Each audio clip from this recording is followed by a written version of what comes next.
Tonight on The Wrap, Sir Keir Starmer faces his biggest electoral test since becoming Prime Minister. Polls have just closed and counting is about to begin in Gorton and Denton, a Manchester constituency now the battleground between Labour, Reform and the Greens.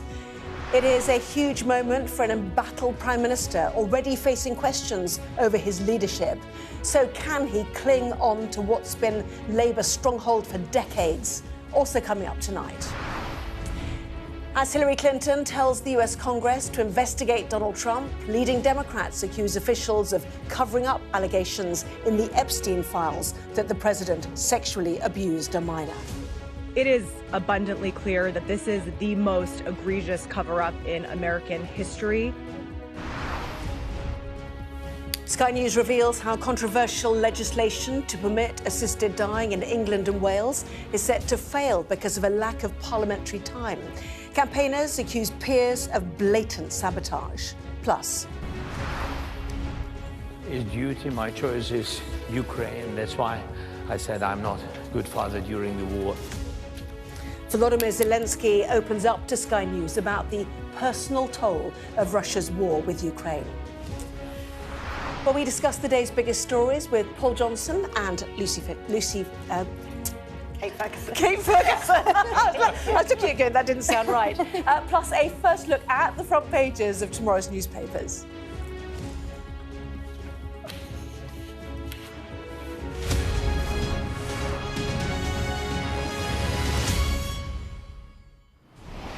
Well, good evening to Paul and to Kate. Welcome to both of you. So the polls then have just closed and counting will get underway shortly in a by-election which could decide the Prime Minister's future. After a bruising few months in which he has faced threats to his leadership, Sir Keir Starmer badly needs a Labour victory in what was, of course, a safe seat. So, Kate, Paul, big night in politics then. Huge night, a really big, tough three-way battle. Greens, Labour, Reform, too close to call, probably. What does it mean for Keir Starmer? If he loses this formally safe Labour seat, you can imagine that the knives will come out for him against.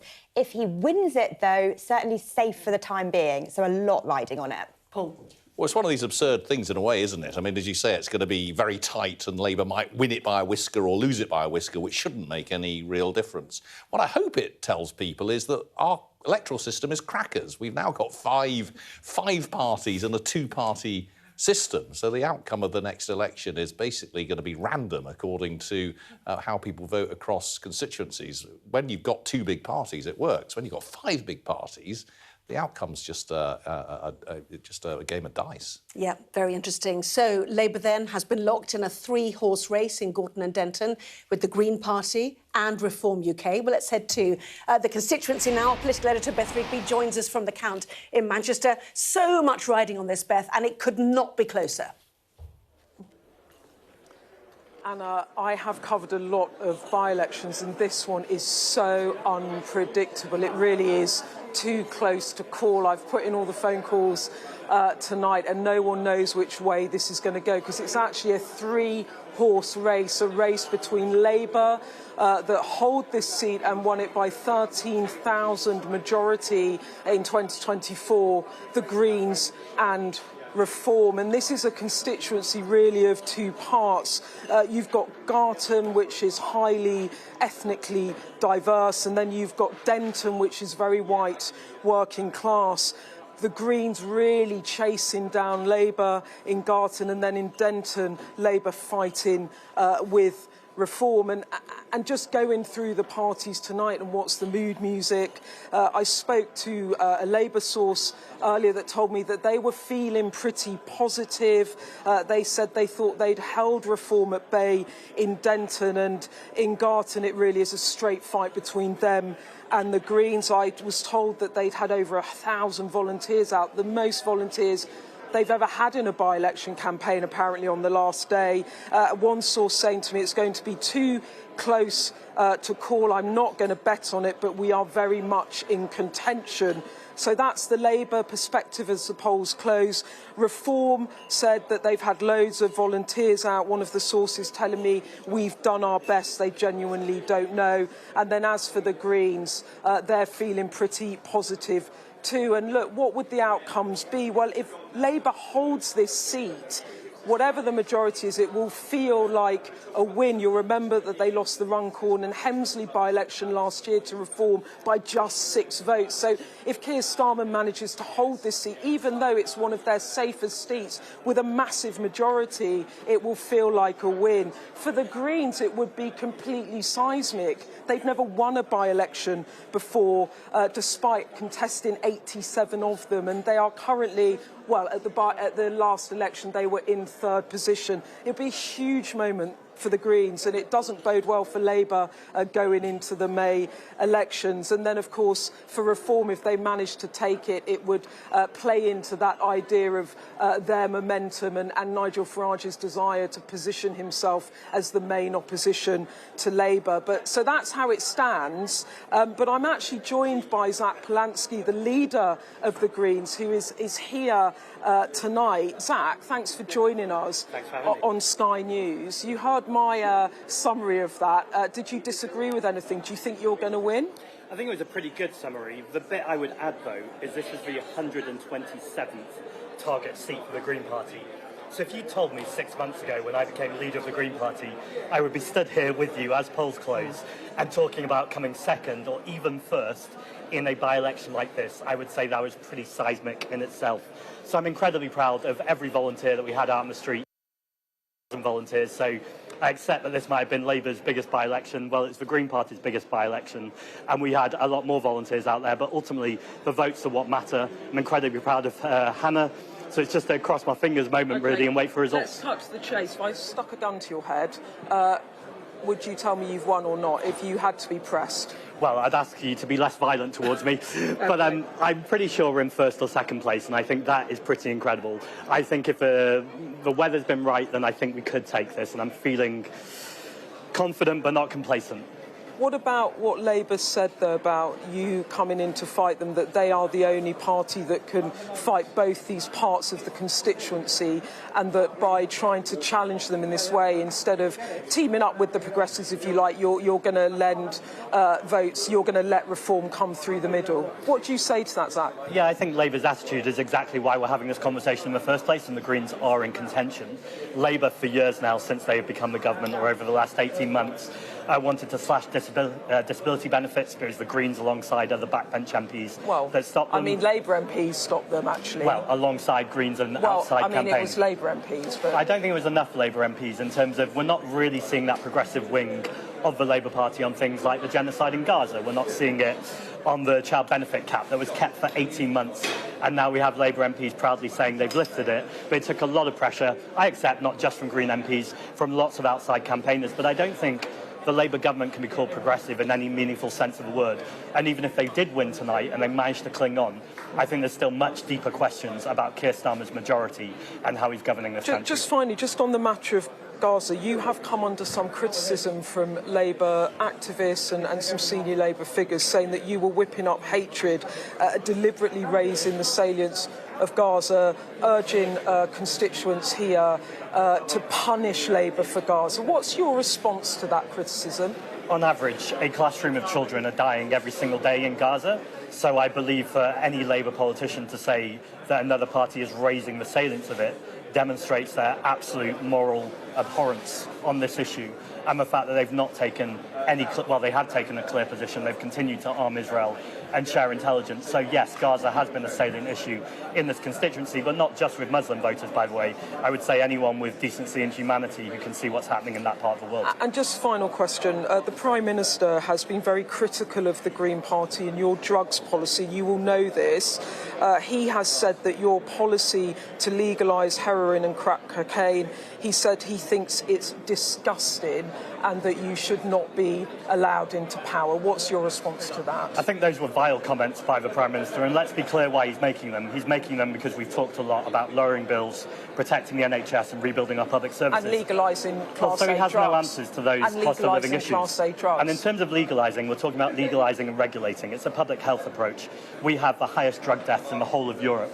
You would think that any Labour government that pretended to be progressive or wanted to be progressive would want to take an actual approach to reduce drug death, particularly amongst young people and all adults in this country. But instead, we've just got smears and lies coming from this government.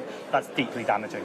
OK, final question then. What's your message to Labour voters tonight in terms of the Greens versus Labour? My message to Labour voters were you don't have to accept the slop that Keir Starmer and this government is accepting. If you want a party that will lower your bills, if you want a party that will fight for you, and a party that actually cares about social justice in this country, then the Green Party are about to hit 200,000 members. We could do it this weekend. Join the Green Party. OK, Zach Polansky, thank you very much. Thanks so much. Zach Polansky there from the Greens, feeling pretty confident that they might take this seat tonight. As I said, if that happens, it really will be a historic moment. Labour quietly confident as well. It really is going to go to the wire, so you're going to have to stay tuned to our election show and see how the night progresses. We certainly will. Beth, thank you very much indeed. It is truly fascinating. Let's just take stock of where we're coming from, shall we? At the general election, Labour won this seat with more than 13,000 votes, securing more than 50% of the vote. Reform came second, closely followed by the Greens. So it looks like a safe seat. But the latest polling by Opinion earlier this week, prior to tonight's vote, saw both Labour and the Greens neck and neck, with Reform just a percentage point behind those two, making this potentially an incredibly close result tonight, potentially with recounts. Who knows? Anyway, what, Paul, does a Labour win mean for Sir Keir Starmer? Well, as I said, in one sense, if Labour win by 2 votes as opposed to lose by 2 votes, it shouldn't really make much difference. But, of course, the psychology of that is quite different. I think Keir Starmer will feel reassured and probably somewhat strengthened by a win, and the reverse will be the impact of a loss. And, of course, it matters who Labour lose to if they lose. I mean, I suspect they would be more worried about a loss to the Greens than they would a loss to Reform, because they know that the Greens are snapping at their heels in a number of urban constituencies. They're very different in terms of their policies. I think perhaps people think about a progressive alliance, as Beth Ribby was talking about, against Reform. But actually, there's probably a bigger difference between Labour and the Greens than there is between the Conservatives and Reform, for example. And that is a very big gap. Yes, and if they do lose, what about the Burnham effect? Andy Burnham clearly made it clear he wanted to fight in that seat. He's been pictured with Labour's candidate, Angeliki Stoyer, today, and he spoke to, let's listen to him. And you're not sorry not to be the candidate, Andy? No, we've got a brilliant candidate, and she hasn't put a foot wrong. She's been out every day. She's done us proud, hasn't she, Lucy? Yeah, absolutely. We're really proud of you. One team here, and Angeliki is going to be right in the middle of the team. This constituency. Thanks, guys. Yeah. Yes, the Labour message, unity over division. If that doesn't work tonight, you know, what else is in the armoury for them? But all of it has been fascinating, hasn't it? That Reform could fight in this constituency, which is so geographically varied. The rise of Greens, one poll this week putting them second across the country. I mean, I don't know how much that would hold. What's your takeaway from what we're going to see tonight? What are you looking out for? Well, I'm just realising that they're all one big happy family at the Labour Party, apparently. There is not this division. Andy Burnham's totally on board now. What are we looking for? Look, if Keir Starmer wins, if Labour wins, if it's a hold, even if it's a hold by a handful, they will be on cloud 9. They'll be hugely relieved. But if they don't win, I agree with you. I think actually a loss to the Greens would be politically harder for them. I think suddenly you'll have lots of London MPs, lots of city-based MPs getting terrified and saying, do we need to pivot more, even more to the left? Have we been focusing too much on the Reform threat? Whereas I think if they did lose to Reform, well, that's Keir's whole strategy, that we're here to take on Nigel Farage, and he might use that to kind of reinforce that messaging, if anything. Well, it is really fascinating. It is a three-way, supremely close, somewhat toxic battle, a street fight, some have described it as, laying bare the complexity of modern politics, as you said, and underscoring again the end of the two-party system to which we are so accustomed, and what that means in the future for how we organise our politics, I think, as you pointed out, is really interesting. We've got a special programme coming up for you at midnight tonight, and we'll take a look at the newspapers for more politics at 10:30 as well. So we will return to this and keep a close eye as they first verify and then begin to count the votes at Gorton and Denton. But let us move to the United States now and claims from senior Democrats of a cover-up relating to allegations that President Donald Trump sexually abused a minor. They say the allegations appear in the Epstein files but were withheld by the US Department of Justice. Mr. Trump has consistently denied any wrongdoing in relation to the late convicted paedophile Jeffrey Epstein. All of this as Hillary Clinton gave evidence to a congressional committee investigating Epstein. So let's bring in our US correspondent, James Matthews. Hillary Clinton hitting out, Democrats on this committee hitting out, James, about withheld or not yet published documents, and specifically today, as we said, about allegations pertaining to the US president. Yeah, that's right, Anna. I'm in Chappaqua. It's not far, 4 minutes from where the Clintons live, their New York home. That's why it's all taking place here in the Chappaqua Performing Arts Theatre behind me, no less. A lot goes on that stage, a Fleetwood Mac tribute next month, they tell me. But today, it's all about the political history, the real thing on stage. The former First Lady tomorrow, former President, she's today, former President. Tomorrow, history-making. He is the first former president since Gerald Ford to be in such a situation, giving evidence to a congressional committee. So that's the spectacle. The story at the heart of the Epstein affair right now, Anna, is this business of these FBI files. It all relates to a young girl who was abused by Epstein, who was interviewed by the FBI 4 times, who implicated Donald Trump, alleged that she had been a victim of a sexual crime by Trump. Now, in the Epstein files, there's only the record of 1 of those 4 interviews. And the Democrats are asking, well, where are the other 3? One, Robert Garcia, the ranking Democrat on this oversight committee, he says, I've seen the unredacted files, and I can tell you they speak to the sexual abuse of this girl by Donald Trump, who, of course, denies any wrongdoing. He is calling it a cover-up. So is his colleague Yasin Ansari, who spoke to us on the way in. It is abundantly clear that this is the most egregious cover-up in American history. The recent reporting by the New York Times, NPR, and other media outlets that have verified this, demonstrating that the Department of Justice, in addition to violating the law over and over again, as they refuse to release the full and unredacted files, have withheld 50 pages of allegations against President Trump. This cover-up needs to end immediately. There you go, Yasin Ansari speaking on the way in. She is Democrat. I spoke to the Republican chair of the committee. The Democrats are saying, look, if you want answers, speak to Donald Trump. Bring Donald Trump before this committee because he is mentioned all over the Epstein files. I asked James Comer, the Republican chair, about this business of the missing FBI files. Let's just be realistic here. If you go by a lot of what the Democrats have said, you had Jasmine Crockett accused Lee Zeldin of taking donations from Jeffrey Epstein. It was the wrong Jeffrey Epstein. We've had Ro Khanna sit on the floor and name names of people that he thought were involved in Epstein that weren't even involved. So, sometimes the Democrats on the committee aren't the best investigators. There you go. I asked him, would you be wanting to speak to Donald Trump? And he didn't want to answer that question. So Hillary Clinton today, she says that she never engaged with Jeffrey Epstein. Yes, she was a friend of Ghislaine Maxwell. Maxwell was at the wedding of her daughter in 2010 after Epstein had been convicted.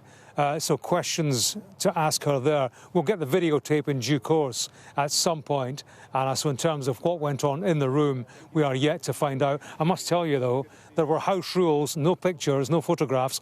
The Republican Lauren Boebert, she took one, and it ended up on social media.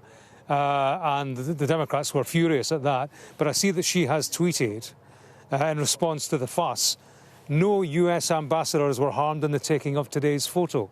I take that to be a reference to Benghazi 2012, where the US ambassador was killed. Hillary Clinton took responsibility for security lapses. So that gives you a sense of the antagonism and more inside that room. partisan political theatre. I think those were the words of Hillary Clinton. James, thank you. Much more from you tomorrow when we hear from her husband, former President Bill Clinton, as well. Don't pick a fight with Hillary, has to be said, but the Democrats coming out fighting, they want the rest of these documents, don't they? I think one of them mentioned 2.5 million. I heard elsewhere, 3 million being discussed. There is more to come out on this. Well, we're left baffled by he said, she said here, aren't we? I mean, the thing that's really sad is that everyone says that what they're concerned about is the victims, but they're not. I mean, this is all about political point scoring, and we're ending up with this kind of mountain of stuff that we're trying to sift through. It's extraordinary, though. I mean, every day you hear about yet another famous person or influential person who was somehow involved. In my world, Larry Summers, who was at Harvard, who was the economic secretary in the US. He's resigned his place because he was a friend of Epstein, it seems. We just hear that Ghislaine Maxwell was at the wedding of the Clintons' daughter. I mean, the way that this guy and his people seem to have infiltrated so many parts of that. I don't want to call it the establishment, but the global elite or whatever you want to call it, is just extraordinary. And what the Democrats are fighting back from is, why have you got the Clintons there when elsewhere, the associates of other famous people are not being called to testify, including Howard Lutnick, who, to be fair, said he had not gone to Epstein's Island. It now shows that he did. Nothing else wrong with that, apart from it seems that he was not truthful about it. Nothing else to be seen here. But this is why it's become so political right now. It's one of those cases where it's become Punch and Judy politics. So when the Republicans were in opposition and Trump was trying to get in, he wanted to release the Epstein files. He wanted them all out there because he thought this was going to shame the Clintons, shame the Democrats. Now we see that kind of flipped, reversed. So, yes, Trump has released a whole bunch of them, but there's still some that are secret under lock and key. And now the Democrats are trying to use that as their kind of stick to beat the Trump regime with. I think it's true, isn't it? This is going to end up probably toppling a lot more kind of political and business careers. And I suspect it won't see many people in the dock for sex crimes. And just in terms of domestic news, the news on Peter Mandelson, the Cabinet has started collating information now ahead of any publication. The government has also agreed a framework with the Met Police on which documents can be released without prejudicing the ongoing police investigation, according to the ISC, which is the Intelligence and Security Committee, who will oversee all of this. And they have said, or it has been said, unlikely next week, probably the week after. Just one quick sentence on that. Yes, these are long-awaited documents by us. Will they show what the government knew about Mandelson and his links with Epstein? We've been waiting for these. It looks like it's not going to be next week, week after, but they're going to drip out because the case with Mandelson looms large over it, the criminal investigation. Yes, and repeat again, of course, Peter Mandelson denies any wrongdoing, as does the US President. So we'll throw that out there too. Now, Sky News has revealed that the clock is running down on legislation that would permit assisted dying for terminally ill people in England and Wales. We've discovered that the bill, which has been stalled in the House of Lords, will now likely fail. Our health correspondent, Ashish Joshi, explains how it's happened. This is less than a year ago. Campaigners for assisted dying celebrating a historic victory. But the controversial bill has effectively run out of time. The House of Lords ensuring it can't be passed in this parliamentary term, provoking fury from prominent campaigners like Dame Esther Ranson. Well, this is absolute blatant sabotage. This is a handful of peers putting down 1,200 amendments, not to scrutinise the bill, which is their job, but to block it. That's what they wanted. A few peers, for their own reasons, have decided that they're going to stop this going through Parliament. Dame Esther is herself battling terminal lung cancer, and she told Sky News the option to end her life with dignity should be hers to make. I would want to die, as we all would, pain-free, at home, surrounded by my loved ones. And at the moment, I can't do that. But opponents of assisted dying say the bill is flawed. Too many questions remain unanswered and safeguards cannot be guaranteed. And that's why the bill needed so much scrutiny. Keir Starmer already has enough on his plate, and assisted dying is hardly a top priority for him, especially with so much opposition from within his own cabinet, like Shabana Mahmood or Wes Streeting, the health secretary. I think this issue is very difficult and it needs proper scrutiny. That's what the members of the House of Lords have been doing. It didn't get proper scrutiny in the House of Commons. The main danger is to people who are vulnerable, whether they be disabled people or people maybe with dementia or people who are depressed or who have got autism. There's lots of vulnerable people. In fact, all of us can be vulnerable at different times in our lives. I can announce that the assisted dying law has been adopted in third reading. Campaigners can now point to Jersey, where a law to allow terminally ill adults to end their own lives has just been approved. It joins the Isle of Man as the second part of the British Isles to pass legislation allowing an assisted death. Assisted dying would have seen the biggest change to British society in a generation. And it seemed inevitable less than a year ago.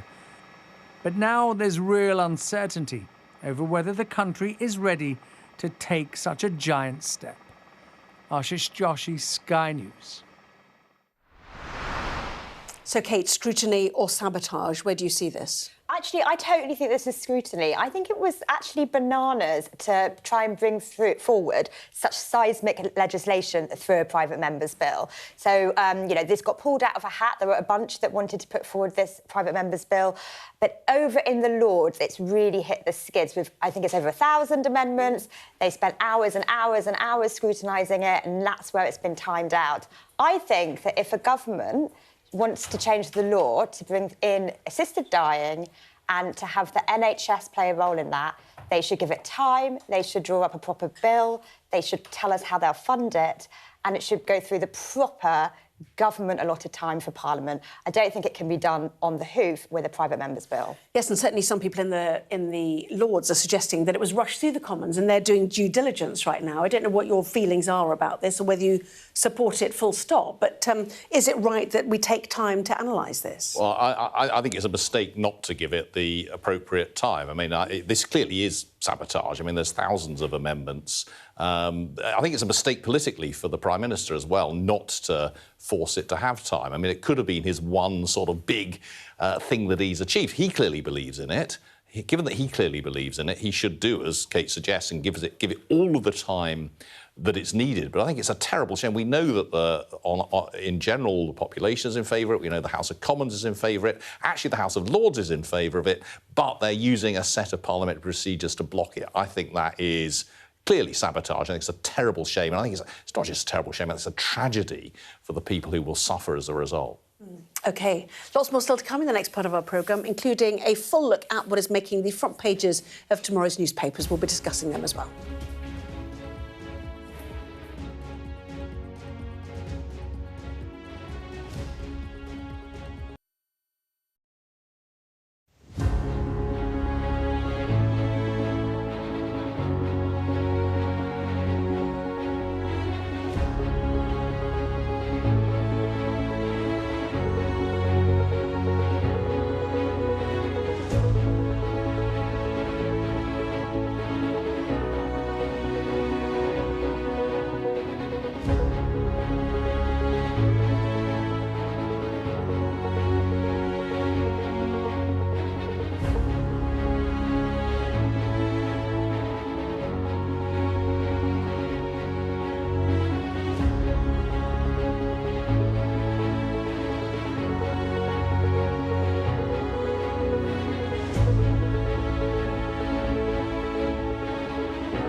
What's the best thing about being a Sky News presenter?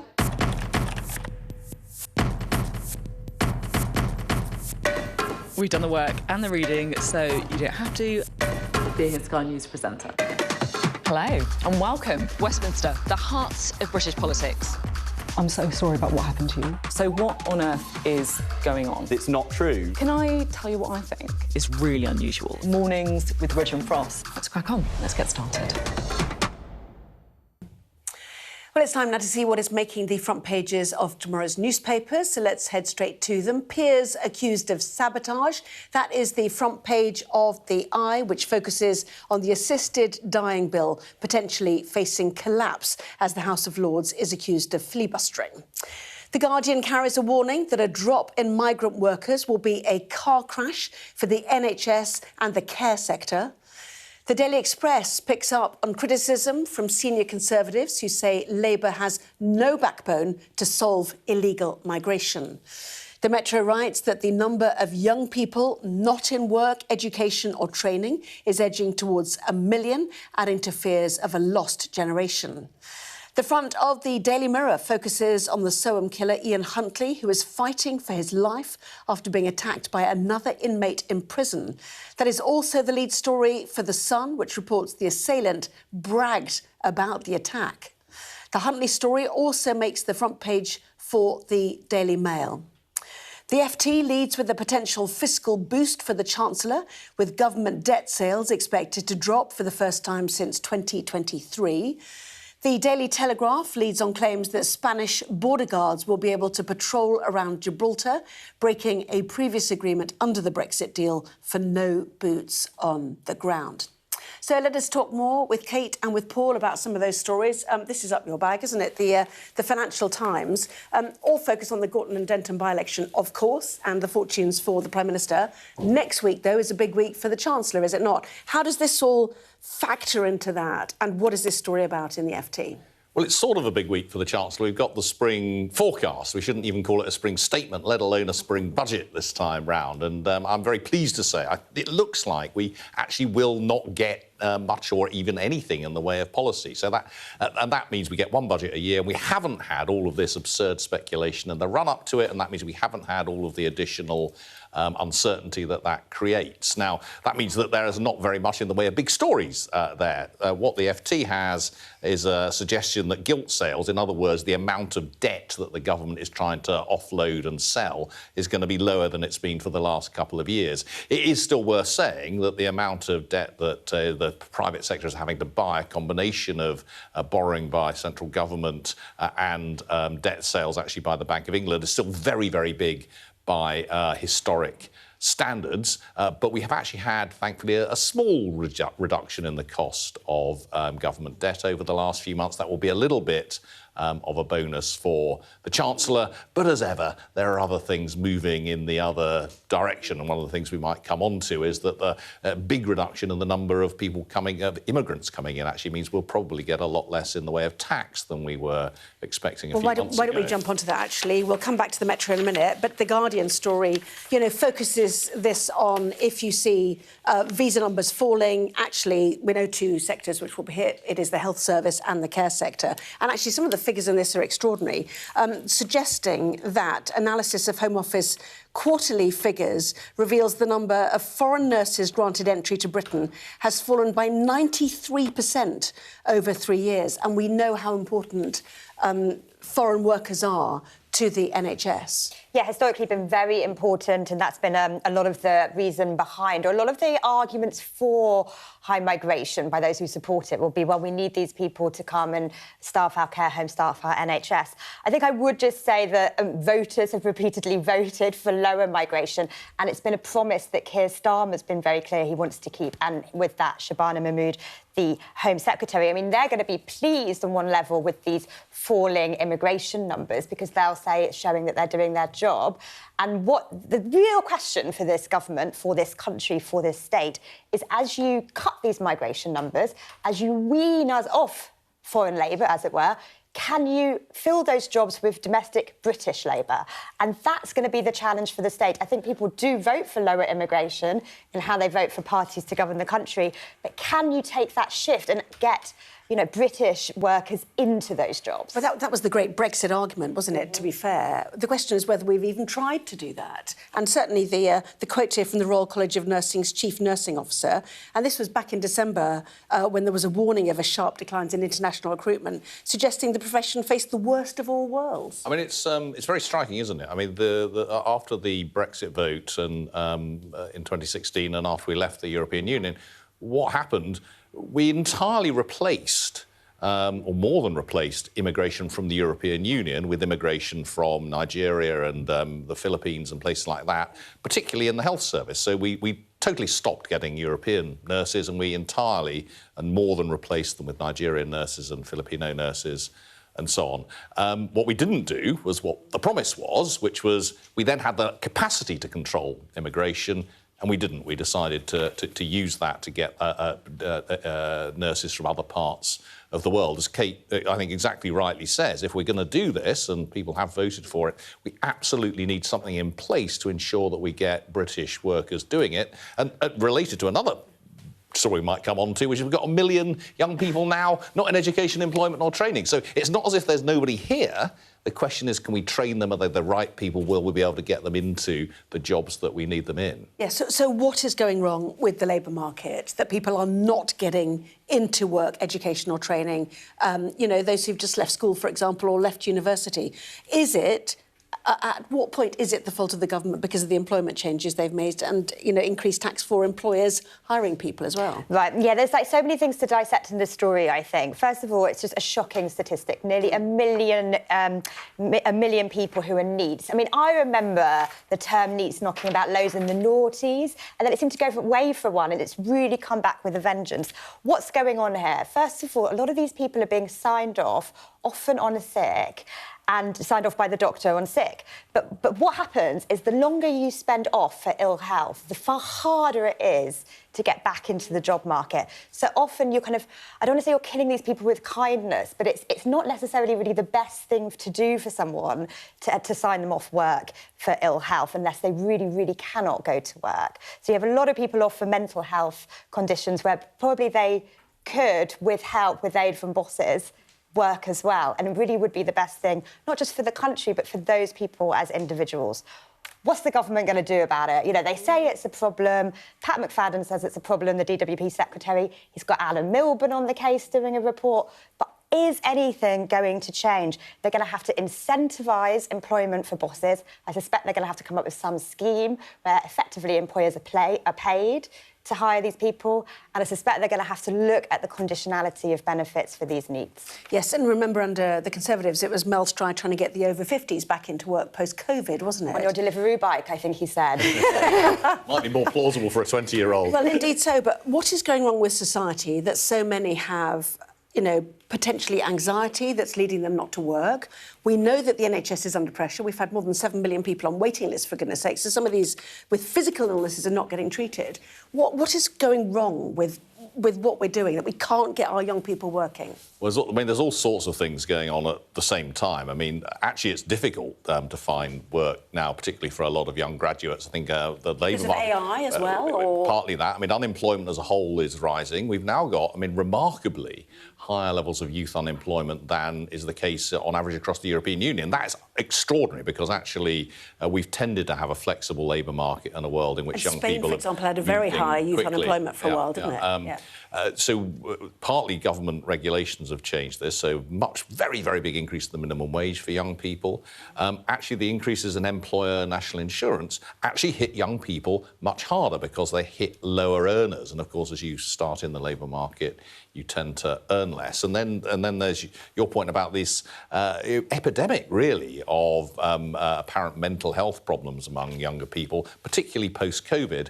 Now, what's interesting is you don't see that in all other countries. So it's not just that it was COVID. There is, it seems, something about the way our benefit system works or the way our health system works or our education system works, I don't think we quite know, which has had this effect on younger people. Yes, well, let's hope the government is looking at it because people need to work, don't they? And if Kate is so right. I mean, if you're out of work for a while, the longer you're out, the harder it is to get in. And we also know that if you're out for a year or two at the start of your career, that affects you right the way. That affects you for years through. It's not just, oh dear, I don't find work for 18 months and then I'm OK. I don't find work for 18 months and then it can take a decade to catch up.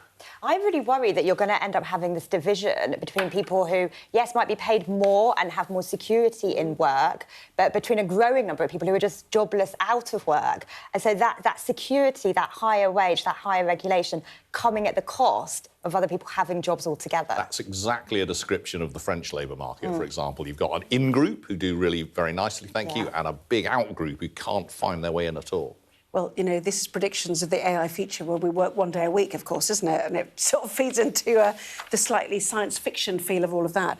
Very quick word on the front page of The Guardian about the Met Police to test face scanning on the public. A bit Big Brother, isn't it?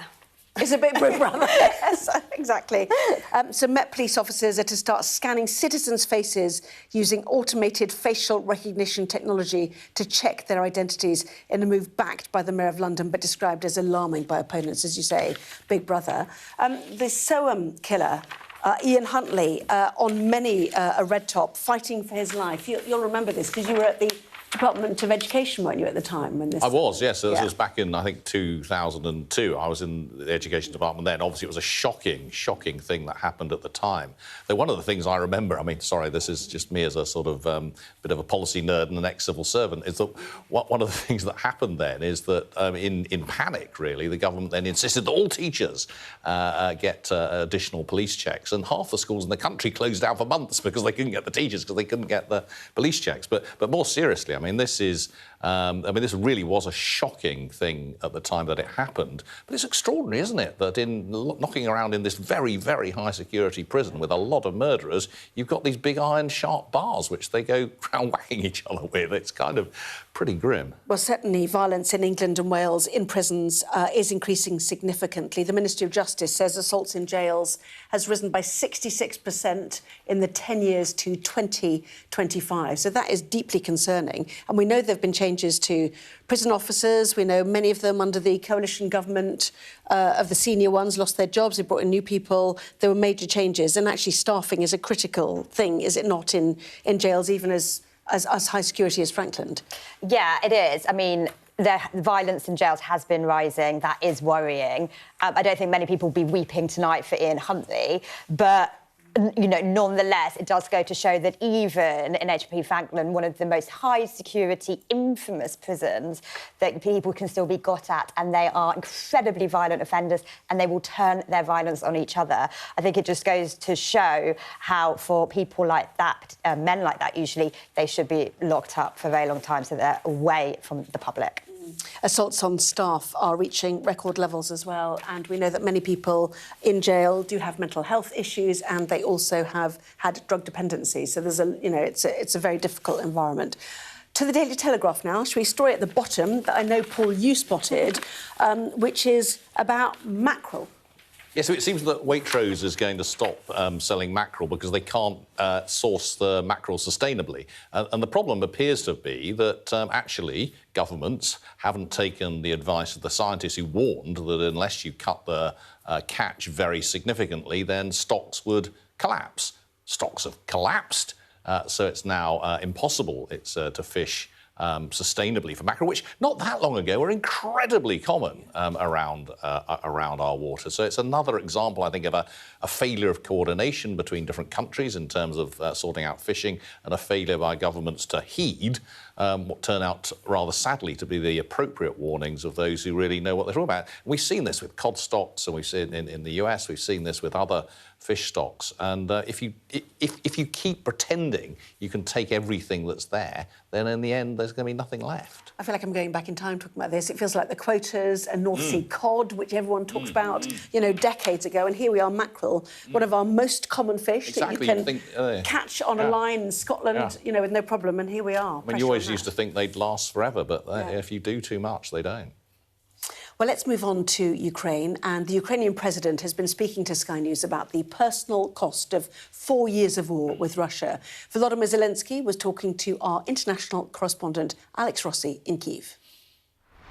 You're obviously the president of Ukraine, but you're a father. You're a husband. Yeah. How's your family? How are they coping? How are they During fighting the it? war, I'm not the best father, I think so, because I don't have too much time for my children.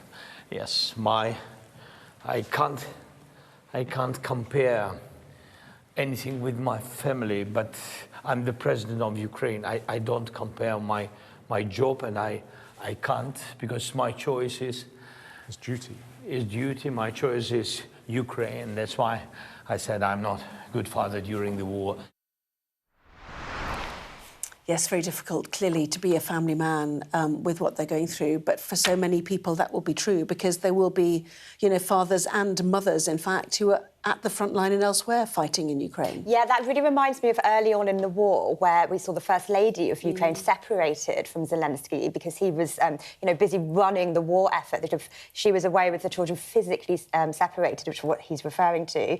And doesn't that remind us, doesn't it, of all of the women and their children who had to flee, came to places like Britain through the Homes for Ukraine scheme? It goes to show just how horrifying and traumatic war is, not just in terms of the bombs, the lost lives, but the separation of families. And they released these pictures, didn't they, on the 4th anniversary of the war, which is the underground bunkers in which he existed in the first few months of the war. Clearly, he knew there was a target on his back by the Russians, and presumably there will always be a target on his back. I'm sure there will be. I mean, we know how effective the Russians can be at people they don't like falling out of windows and so on over long periods of time. I mean, just thank goodness that, you know, it's not that long since we were suffering this kind of thing here. Was it 80 years since the last war? But thank goodness it is 80 years since the last war. I mean, this is in Europe. It's not super close to us, but it's in Europe, and a reminder that we and our children are unbelievably lucky not to have had to go through this kind of thing. Well, plenty more on Alex's interview with Volodymyr Zelensky, and you can hear all of that from tomorrow morning here on Sky News. Well, coming up next, how a police sergeant lost her job using a working-from-home trick. We'll discuss that after this. What's it like doing this kind of stuff when he's not here? Yeah, I miss him. He just inspired me to be a better person. He's shown us what living looks like in the toughest and most difficult of circumstances. I'm Greg Milam, and I'm Sky's Chief North of England correspondent. Those vivid colours of summer have faded now, but the trauma for everyone who witnessed what happened here hasn't gone away. Devastation. We lost 3 of them. Ruda Cabana's guilty pleas mean they won't have to relive what they saw in court, but everyone here tells you they'll carry it for the rest of their lives. You see people running red lights time after time after time. This is an offence that sometimes has the most awful of consequences. When you speed through a pedestrian crossing, there is a risk that you could batter somebody to death. It isn't what politicians see from election battle buses, but what ordinary people see from the buses that shape the timetable of their lives. I feel like there's no trust between the people and the politicians. Labour's going to get in definitely, and they're no better than the Conservatives. I've reported from around the world and around the UK. Mandatory evacuation, you must leave! For many people, Harvey is far from over. People here believe the water will be this deep for weeks. Are you trying to run me over, Sir Philip? No, go away. Look like it, sir. Will you respond to those who've made accusations, Sir Philip? Can you go away? A very good morning to you all. Morning. Do you regret the tweet, Gary? There's no sign publicly, at least, of either side being willing to give ground. Brianna's dad told Sky News what he thinks of them. If I'm honest, I hate them. They're just evil. They'll always be monsters. He had a beautiful death. He fell asleep in my arms. This is about a dying person's choice to die peacefully. This morning, I never met Jeffrey Epstein, never had any connection or communication with him. I knew Ghislaine Maxwell casually as an acquaintance, but whatever they asked me, I did my very best to respond. It was disappointing that they refused to hold a public hearing, so I wouldn't have to be out here characterizing it for you. You could have seen it for yourself. We had asked for that. We think it would have been better for the committee and its efforts to gather whatever information they are seeking.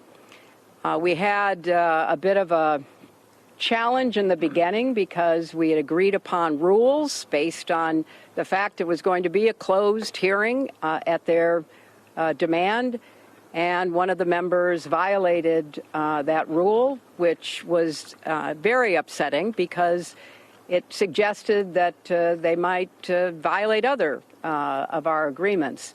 So we had to cease the hearing for a period of time until we could get assurances that no rules would be broken going forward, and we returned to answer questions repetitively, literally over and over again. I don't know how many times I had to say I did not know Jeffrey Epstein. I never went to his island. I never went to his homes. I never went to his offices. So it's on the record numerous times. It then got, at the end, quite unusual because I started being asked about UFOs and a series of questions about Pizzagate, one of the most vile, bogus conspiracy theories that was propagated on the internet, that was serving as the basis of a member's questions to me. So I can only say that the best exchange that I had came at the very end, when, contrary to every other deposition they have taken, no Republican member asked any questions about Jeffrey Epstein or Ghislaine Maxwell to anyone else they have deposed. And in fact, the Republican members didn't even show up for the deposition of Les Wexner. And when I said that, I had to point out that the only questions that any Republican member asked of any of the people they deposed was of former Attorney General Bill Barr, when Chairman Comer asked him about the allegations, in his view, about Russia's involvement in my election in 2016.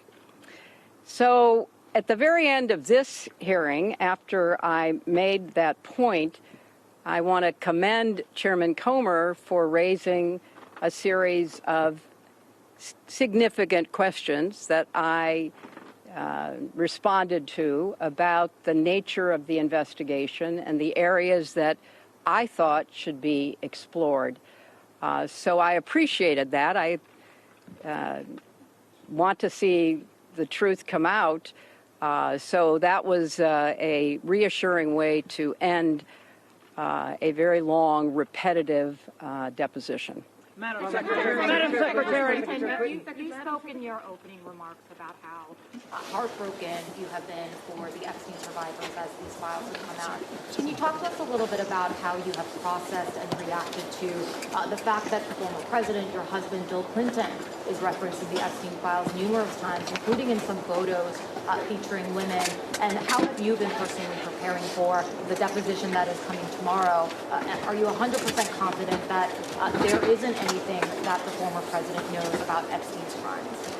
I am, and I think the chronology of the connection that he had with Epstein ended several years before anything about Epstein's criminal activities came to light, and that he was charged and sadly given a sweetheart deal, which, as I said in my statement, had that not happened, perhaps his predatory behavior could have been stopped earlier. But I think it is fair to say that the vast majority of people who had contact with him before his criminal pleas in 2008 were like most people. They did not know what he was doing. And I think that that is exactly what my husband will testify to tomorrow. Madam Secretary,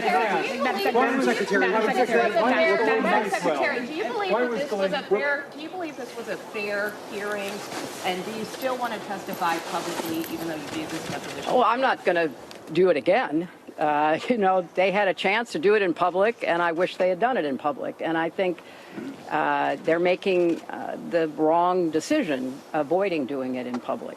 I thought it was very repetitive. I thought that they asked literally the same questions over and over again, which didn't seem to me to be very productive. And then, as I said, toward the end, you know, there were other questions that were totally off subject. So if they are going to fulfill their responsibilities to literally investigate the investigations, which is what they originally said was the scope of their work, I think they could have spent the day more productively. Madam Secretary,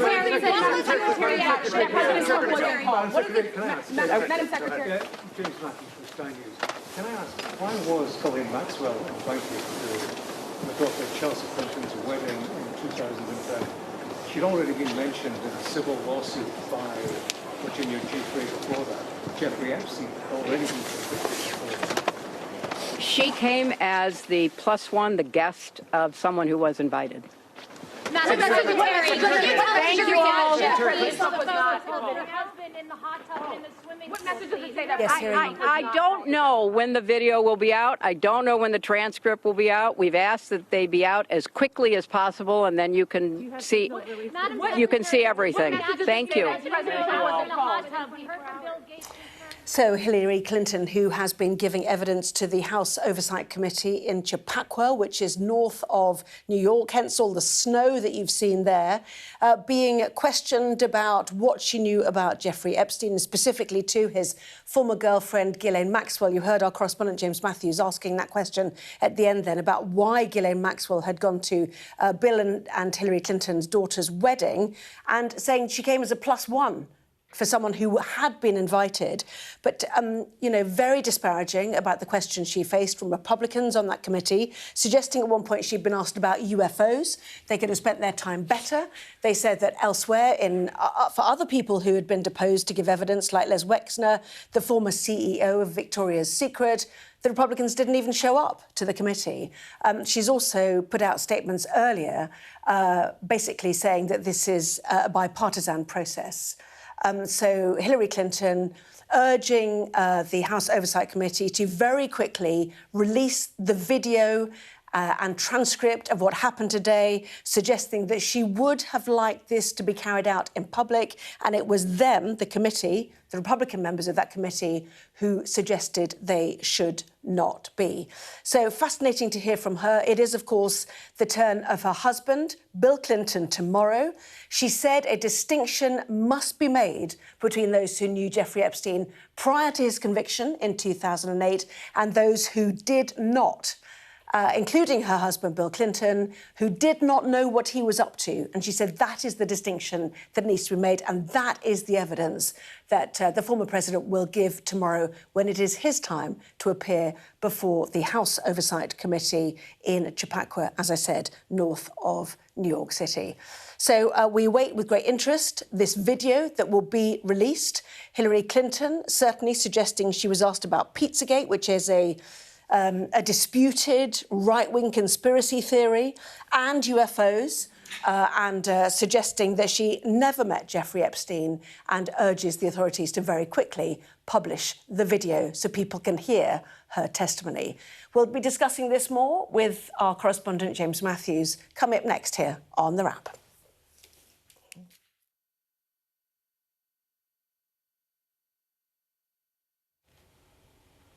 Well, tonight on The Wrap, Sir Keir Starmer faces his biggest electoral test since becoming Prime Minister.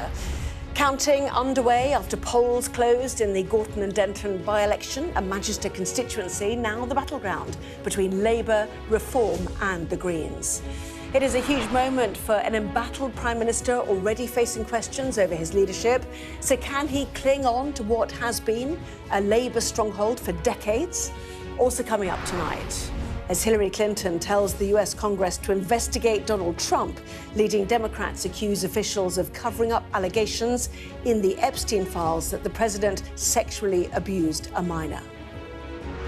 It is abundantly clear that this is the most egregious cover-up in American history. It reveals how controversial legislation to permit assisted dying in England and Wales is set to fail because of a lack of parliamentary time. Campaigners accuse peers of blatant sabotage.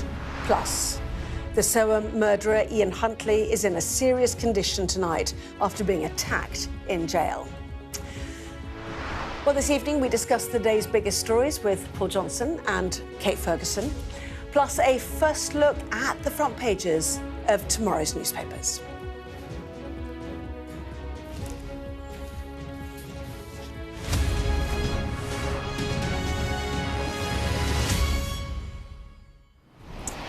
Well, good evening to you. Good evening to Paul and Kate. So counting then has begun in a by-election which could decide the Prime Minister's future. After a bruising few months in which he has faced threats to his leadership, Sir Keir Starmer badly needs a Labour victory in what was a safe seat. So, Kate and Paul, a big night in politics, a crucial result for many parties, it has to be said, Kate. Oh, yeah, I mean, it would be an absolute coup if the Greens steal this seat to form a very safe Labour seat. Reform will want to show they've got all the momentum there, the government in waiting. And Keir Starmer, who, as you point out, is facing so many threats and challenges from his leadership, from his own cabinet colleagues, from the backbenchers, he could really do with a win. Yeah, it reinforces it is the end of two-party politics as we know it, this one, doesn't it, Paul? Yeah, it's extraordinary, isn't it? We're not talking about Labour and the Conservatives. We're not even talking about the Lib Dems, which we would normally be talking about in this kind of situation, but Labour against Greens and Reform, two parties that between them have, what have they got, maybe 10 seats between them in Parliament. And when we come to the next election, there's going to be so many seats where people are going to be looking, well, Labour might win, maybe the Lib Dems, Tories, Reform, Greens. How you make a choice between all of those, very difficult. And it's remarkable how expectations change as well, as you say. If Labour steal a win here, they're going to be absolutely cock-a-hoop. But in a constituency where, I think they've had it for 100 years and they've got a huge majority. So the fact that they'll be delighted if they win it by a couple of votes is a remarkable thing. Yeah, it was once the safest seat for the Labour Party, but it's a strange constituency, this, is it not? A new one for 2024, made up of very disparate parts. Does that play into the unpredictability of the voting that we'll see in the result? Yeah, so without being too crude about the seats, you're basically looking at two different patches, two different demographics. You've got a kind of white working class base who traditionally would have voted Labour. Those are the voters that Reform are really targeting. That's who they're aiming to hoover up. You've got quite a big Muslim bloc vote, and that's who the Greens are targeting. A lot of talk about Gaza, international issues. They're putting their leaflets, their posters, their videos out in Urdu. So they're really focusing on that side of the constituency. And in some ways, never the two sides meet in terms of those two strategies.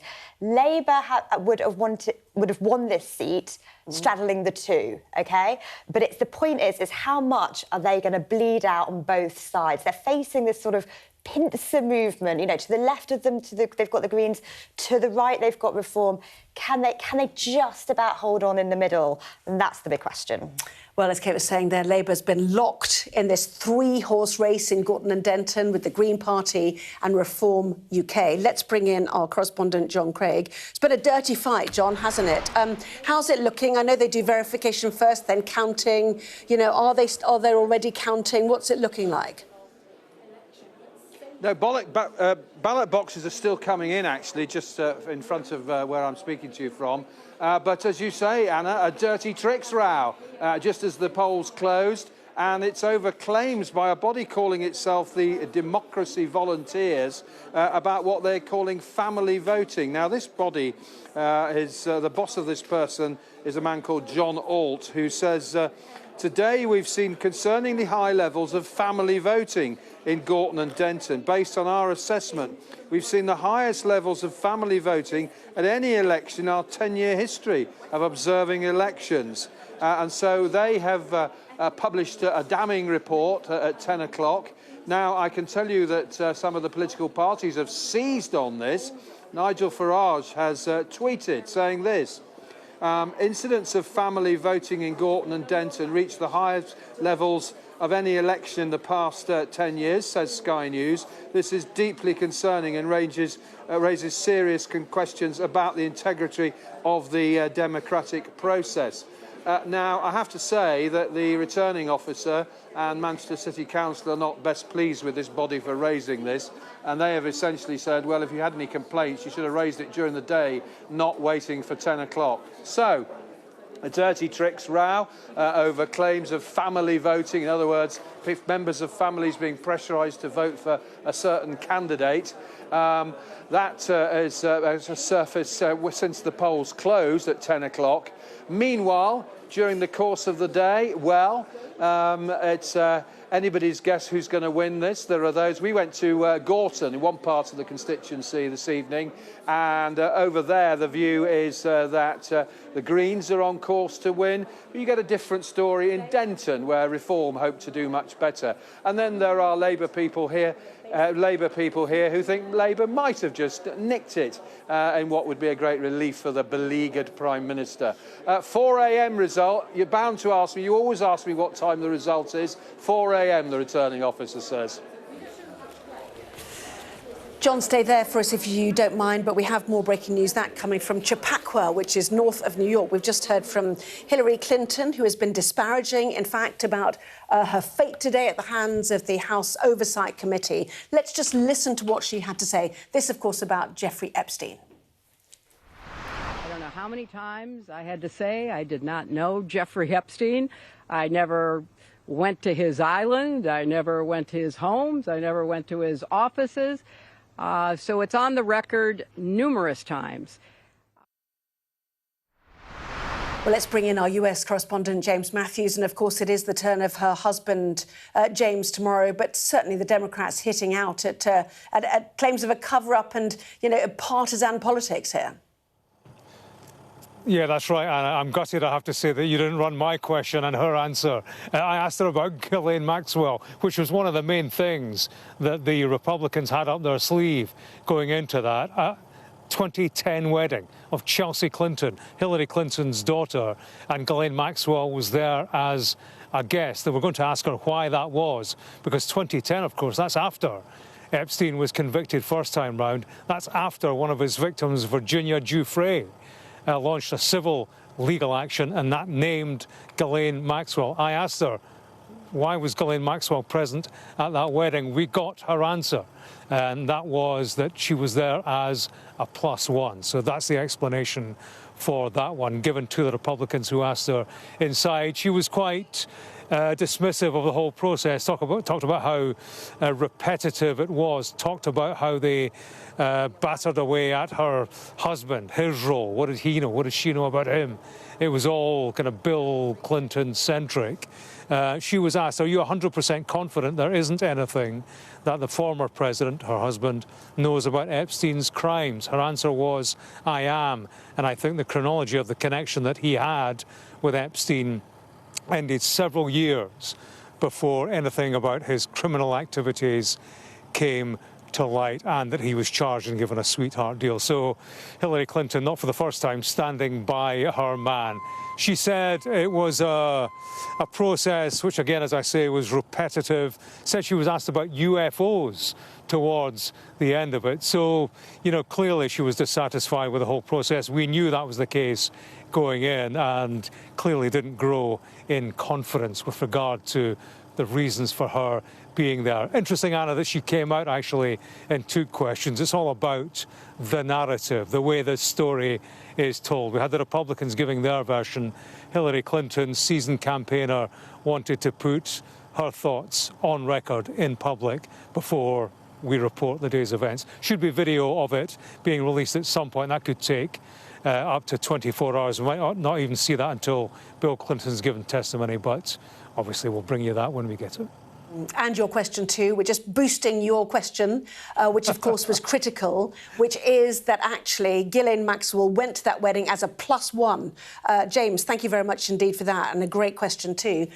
Paul, Kate, absolutely fascinating to hear Hillary Clinton and this distinction that she says her husband will make and that she makes, that anybody who knew Jeffrey Epstein prior to 2008 needs to be judged differently to those who knew him after that conviction for soliciting child sexual prostitution, effectively. Yeah.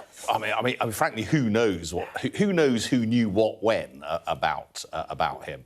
I mean, I thought Hillary Clinton was pretty impressive there. I mean, she came across well. I mean, again, she obviously knew what she was doing. She knew what story she wanted to tell. In terms of, yes, obviously, if you knew the guy had been convicted and you carried on a close relationship with him, that is pretty damning. But it's not obvious that you're home and free if you only knew him beforehand, because we don't know what you knew then or what you were doing then. The reach of this guy, the desire, it seems, of all of these other rich and famous people to bask in the islands and yachts and whatever he had, it doesn't come across well. Even if they didn't know anything about it, it still doesn't come across well as people who...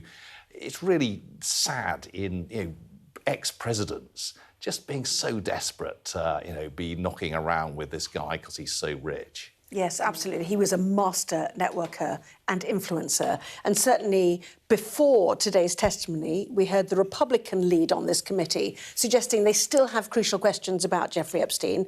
For example, where did he get his money from?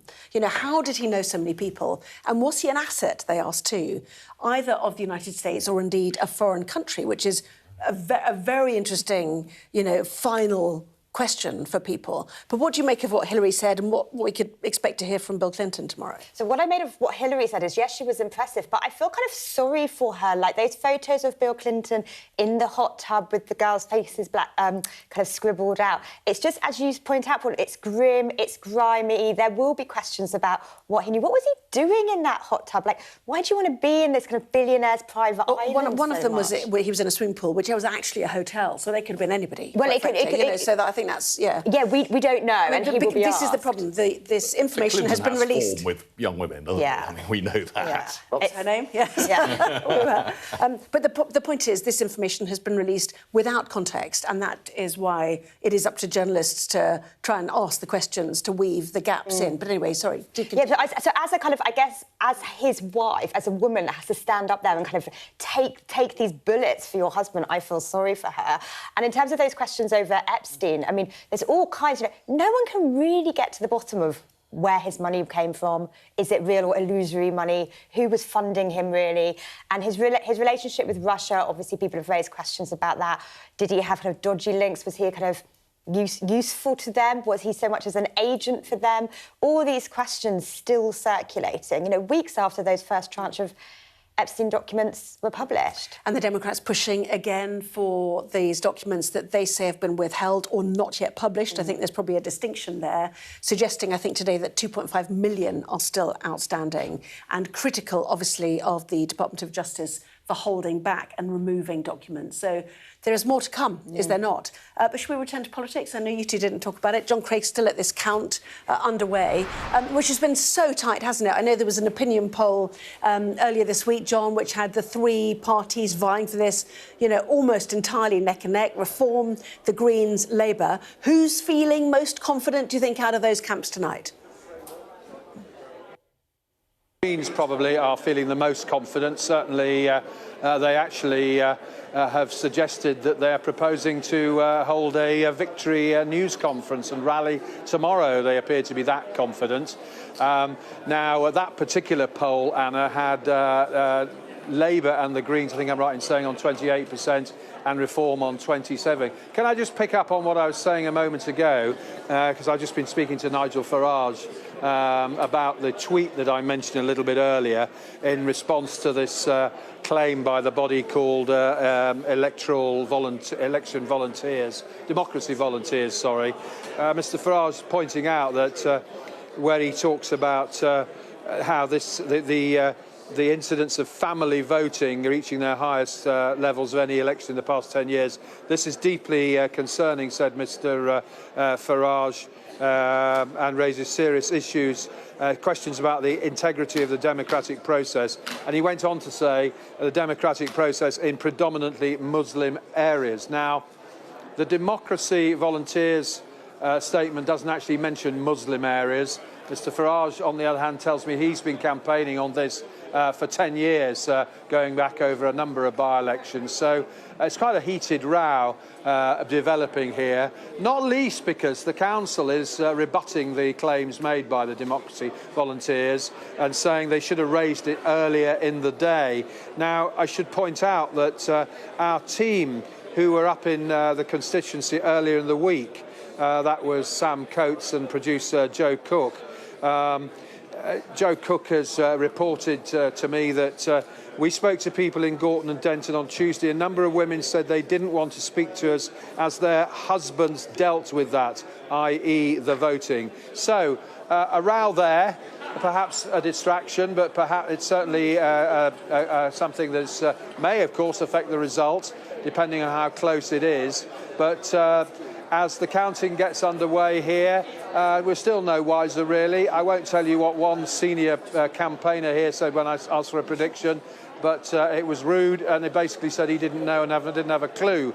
But there are those who think the Greens are going to win here because they will, if you talk about tactical voting, for those who want to stop Reform winning, which we saw happening in the Caerphilly Senedd by-election a few months back, the Greens, we are told, seem to have picked up more former Labour voters who think that that's the best way of stopping Reform. So the bookies have had the Greens in front for a few days now. Labour, of course, have not given up, nor, we should say, have Reform UK, although Reform UK are very underrepresented here. There's a big Labour presence here, and we've already heard from Zach Polanski, the Green Party leader. Tricks row gathering here.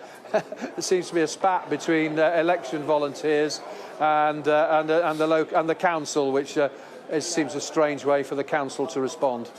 OK, John, very interesting. Just to remind everybody as well, the context of this. At the general election, Labour won with more than 13,000 votes, securing over 50% of the vote. In that election, Reform coming second, closely followed by the Greens. So that is the mountain that the other parties are climbing. But this is fascinating, isn't it, about family voting. These supposed observers suggesting there's been a high incidence of family voting. The council, Manchester City Council, their acting returning officer, has said if Democracy Volunteers were so concerned about alleged issues, they could and should have raised them with us during polling hours so that immediate action could be taken. What is family voting? Yes, it's not a very commonly used phrase, really. Now, this is where you're going into a polling booth. You know, you go in, you put your X by the person you want to vote for, you fold up and you put it in the voting ballot box, sorry. Now, this is where you would go in with someone. So you're not allowed to go in with anyone. You should always be alone so that no one can pressurise or tell you how to vote. Family voting is when you go in with someone. Look, usually that's talking about a husband pressurising a woman, usually his wife, into how to vote. So it's worrying that these concerns have been made. I'm not overly au fait with that organisation that's raised them. Obviously, the council's hitting back. But I suspect, particularly if Greens get it tomorrow, that we're going to see a lot of criticism if this did indeed come up, and a lot more scrutiny over what role that may have played, particularly given this looks like a knife-edge vote. Yes, and Nigel Farage, as John was quoting there, incidents of family voting in Gorton and Denton reached the highest levels of any election in the past 10 years.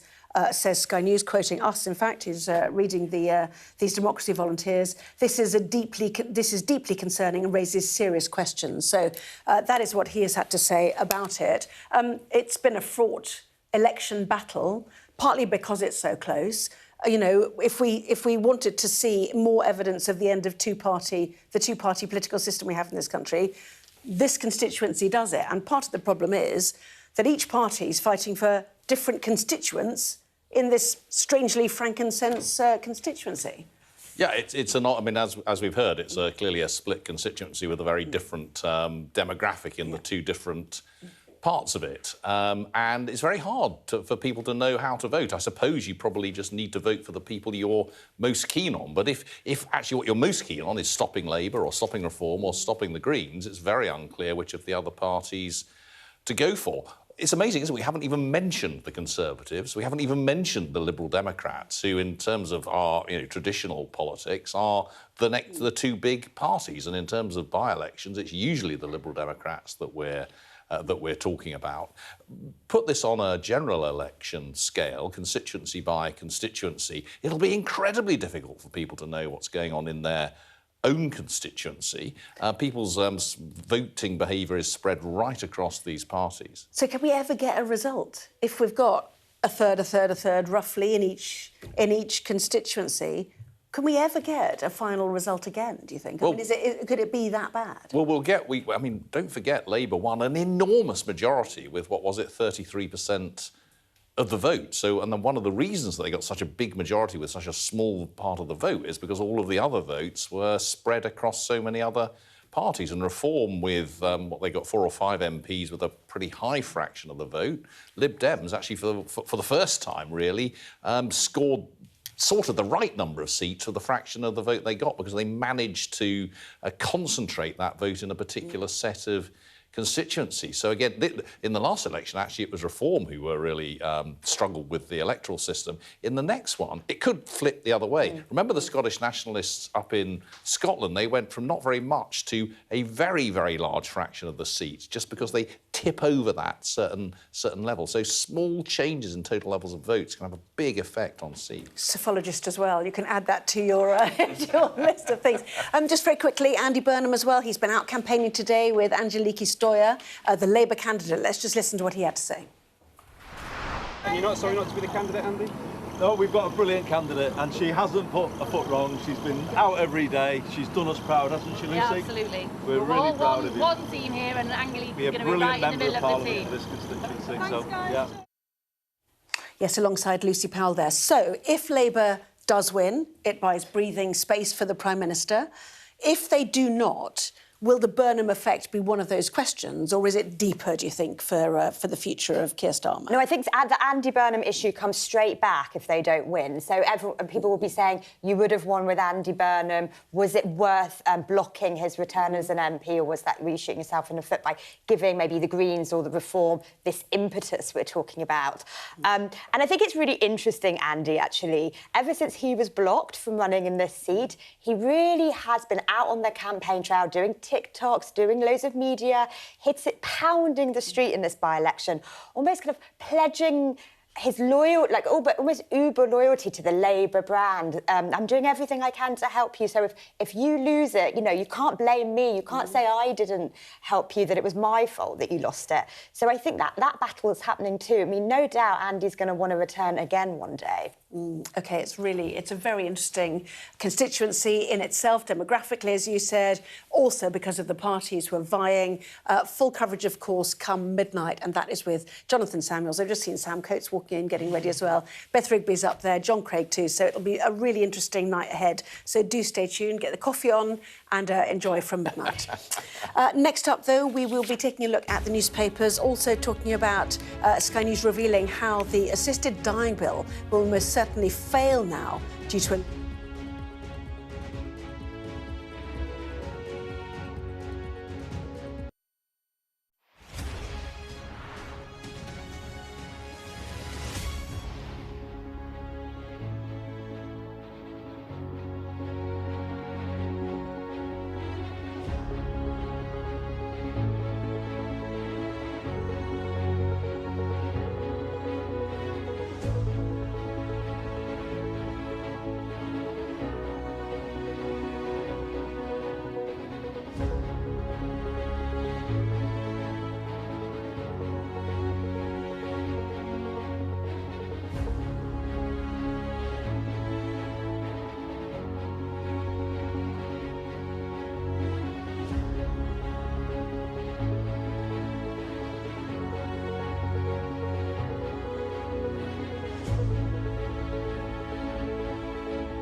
What's the best thing about being a Sky News journalist? Who's funnier? Being a Sky News journalist. A special edition of The World with me, Yalda Hakim. Pakistan had the right to respond. You're like, what? Historic day here today. Congratulations, this is a huge moment. But what happens now? The best thing about being a Sky News journalist? They call him the king of the jungle. Being a Sky News journalist. Yusra Al-Baghir has this report. And this is what's left of it. As a woman of colour, how did the Harris campaign speak to you? People risk their lives to speak to us for this report. Mr. Zuma, Sky News. We're trying to see as much as we can. The best thing about being a Sky News journalist? I'm going to take you behind the scenes here for Election Night Live. They have gone up and up. Being a Sky News journalist. Ed Conway, Sky News, is anyone going to talk to us? Mortgage rates did go up very sharply during your time in office. Here it is. First off, just the scale of what we're looking at. Our data shows it's been happening. Question is, why it hasn't been stopped. Well, Sky News has revealed that the clock is running down on legislation that would permit assisted dying for terminally ill people in England and Wales.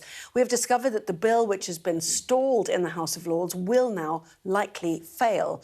Our health correspondent, Ashish Joshi, explains how it's happened. This is less than a year ago. Campaigners for assisted dying celebrating a historic victory. But the controversial bill has effectively run out of time.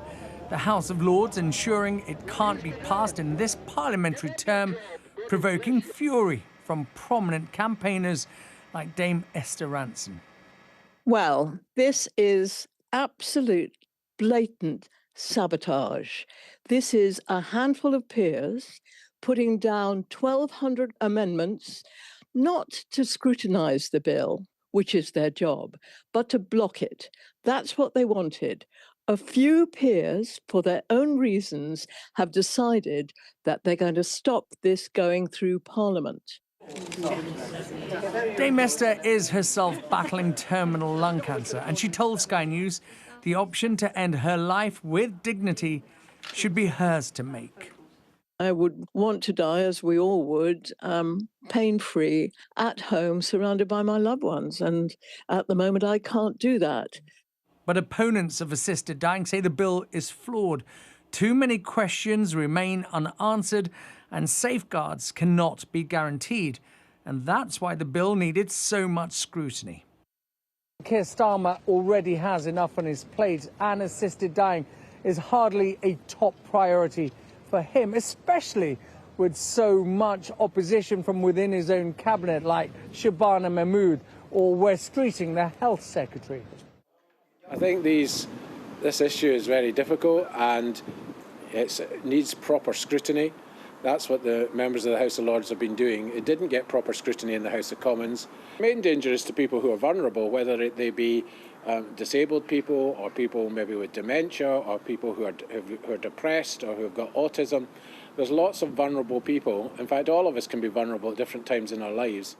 I can announce that the assisted dying law has been adopted in third reading. Campaigners can now point to Jersey, where a law to allow terminally ill adults to end their own lives has just been approved. It joins the Isle of Man as the second part of the British Isles to pass legislation allowing an assisted death. Assisted dying would have seen the biggest change to British society in a generation. And it seemed inevitable less than a year ago. But now there's real uncertainty over whether the country is ready to take such a giant step. Ashish Joshi there. So, Paul, I don't know how you feel about this. Do you feel that there is a deliberate stalling happening in the House of Lords, or is due diligence being done because it was raced through the House of Commons? This is clearly deliberate stalling. I mean, it's being talked out. Actually, those supporting the bill are trying to talk as little as possible so that those who are trying to talk it out get less time. But, you know, this again is something which actually is, to a greater extent than you'd expect, in the power of the Prime Minister to provide more time, to push it through, to use his authority. We know this is something he believes in. So I think it's outrageous that the House of Lords is behaving in this way and that opponents are behaving in this way, given what we know is the will of the Commons, given what we know from polling, actually, most people think. But also, I think it's, you know, if the Prime Minister, you know, encouraged this bill, he was behind this bill, he believes in this bill, why isn't he doing more to push it through? Yes, it felt like he was initially hesitating, I think, probably. But, I mean, could the government just pull this private member's bill and its process and actually bring it through itself and give proper time? I mean, is that something that might happen, do you think? Yeah, this is a bit of a kind of confusing thing, I think, for people to understand. But basically, the clock runs down on your parliamentary year, and if you're a bit of legislation that's not got through the year, you fall. That's it, and they have to be brought back another year. So if the PM likes this bill, or this policy, believes in this policy, then he can do something. He can put it in his King's speech, and he can bring forward legislation in government time and make the case for it and provide government time in Parliament for it. There's way more government time than there is for these rogue little PMB Fridays for backbencher bills. So I think if he backs it, if he does think it's popular, he should do that and give it the proper debate, scrutiny and time that something this serious, this seismic and this big a change in how the NHS would run deserves. I think Esther Ranson's daughter, as I was coming in, suggested it would take 14 years to debate all of the 1,200 or so amendments that have been tabled in the House of Lords. Amendments. We'll see what happens with that, certainly. Right now, let's check out the front pages of tomorrow's newspapers, and starting with the Eye, which leads on that story. Assisted dying legislation faces collapse, with peers accused of sabotage. That is the assisted dying bill, of course. The Guardian carrying a warning that a drop in migrant workers will be a car crash for the NHS and care homes. The Daily Express picks up on criticism from senior Conservatives who say Labour has no backbone to solve illegal migration. The Metro writes that the number of young people not in work, education or training is edging towards 1 million, adding to fears of a lost generation. Huntley fights for his life, splashes the Mirror about the killer attacked by another inmate in prison. The Sun reporting that the attacker bragged about attacking Ian Huntley. The Daily Mail writes that he was battered with a metal pole, while the Daily Star says Huntley needed to be airlifted to hospital. Away from that story, the FT leads with a potential fiscal boost for the Chancellor, with government debt sales expected to drop for the first time since 2023. Daily Telegraph reports that Spanish border guards will be able to patrol Gibraltar under the British territory's Brexit deal, which the paper says breaks a previous pledge for no boots on the ground. Let's take a look at the Ian Huntley story, shall we? Leading the Sun, the Star, the Mirror as well. And, you know, very concerning that in a prison you could see an incident this serious, because it does look very serious for him. Well, I mean, there's a broader context, isn't there? We know that the amount of violence in prisons has been rising, you know, dramatically over the last decade. We know that there was a long period in the early 2010s when a lot of the more experienced prison officers were effectively let go as a way of saving money. It is shocking that in an institution like this, where some of the most violent prisoners that we have are housed, that they can get hold of a sharp metal pole, which is does seem quite surprising. So, you know, this is something which should not happen in prison, whatever we think of the evil things that Ian Huntley has done. Yes, Ian Huntley, you know, many of us remember this terrible incident. He is serving a minimum of 40 years for murdering Holly Wells and Jessica Chapman, both aged 10 in Soham in Cambridgeshire. It led to so many changes. You'll remember some of them. I know you worked at the Department for Education at the time, including effectively checking, we now call it DBS checking, don't we, of staff in schools. Also, he had been accused in Humberside as well, and that information had not been fed through into the system. And, of course, it took several days, nearly 2 weeks for the girls' bodies to be found as well. So, I mean, it's such a shocking incident too. Yes, you're just very quickly your memories of working. Well, I remember that. I mean, I was a senior member of the civil service of the Department of Education at the time. That was obviously a very shocking thing to happen in a school, and an employee of the school. As you say, one of the results of that has been this police checking of everyone working with children, which actually creates an enormous amount of cost and difficulty. Question, is it really appropriate? But at the time, what it did was result in large numbers of schools being closed for many weeks through that autumn as the police checks were rolled out.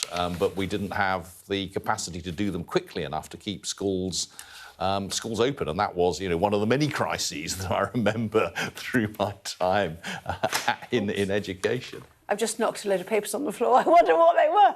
I'm looking through trying to find one. Let's hope it's not on the floor. Let's go to Iran, shall we? This is a story in The Telegraph. Marco Rubio, the US Secretary of State, suggesting that it's their belief that Iran is building a nuclear programme to strike the US, clearly ramping up pressure. We've seen this enormous theatre of war, which is being surrounding Iran now. But we know there have been meetings in Geneva. Abbas Araghchi, Iran's foreign minister, suggested that I can say that we've made good progress. After several hours of intensive negotiations, we've started serious discussions about elements of a deal, both in the field of nuclear issues and the removal of sanctions. Now, this is interesting. Why did it become about what nuclear capability they have? This was about saving the lives of people who were fighting to get rid of this autocratic state at the start. Well, exactly. So we've seen those protests in Iran, those really moving mass protests in Iran, where people were, young people out on the streets demanding change, and they were just gunned down, absolutely massacred by their own regime. Now, Donald Trump's been moving this sort of armada of military kit and ships to the region, and we're all waiting with bated breath to see if he's going to strike Iran. Does he want to surgically strike these these munitions factories? Or does he want to do some kind of new deal with them? And that's really what we're all waiting with bated breath to find out. Look, there's no doubt that those protesters in Iran and really lots of people around the world were almost willing Trump on to intervene. There was this moment a month or so ago where hundreds of thousands across the country were on the streets, and Trump was encouraging them, and you wondered, is this the moment? But it is also true that, Donald Trump doesn't want to get bogged down in a big, long, protracted war like Iraq. He's not really wanted to do kind of big, wholesale regime change. He much prefers those short, quick surgical strikes, and you get the glory for it. So it just doesn't seem like there's the appetite for that kind of long, laborious war there. But still a very ever-present risk, or possibility, I should say, that Trump will strike Iran in some form. Yes, and we know this enormous military build-up comes with enormous ongoing expense, does it, as well? And in terms of the talks about the nuclear capabilities, Oman's foreign minister, who mediated the talks in Geneva, has suggested that technical level talks will continue next week in Vienna, which is the home of the International Atomic Energy Agency. Well, plenty more still to come. We'll be looking at more of the newspapers with Kate and Paul back in a moment.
What's the best thing about being a Sky News presenter?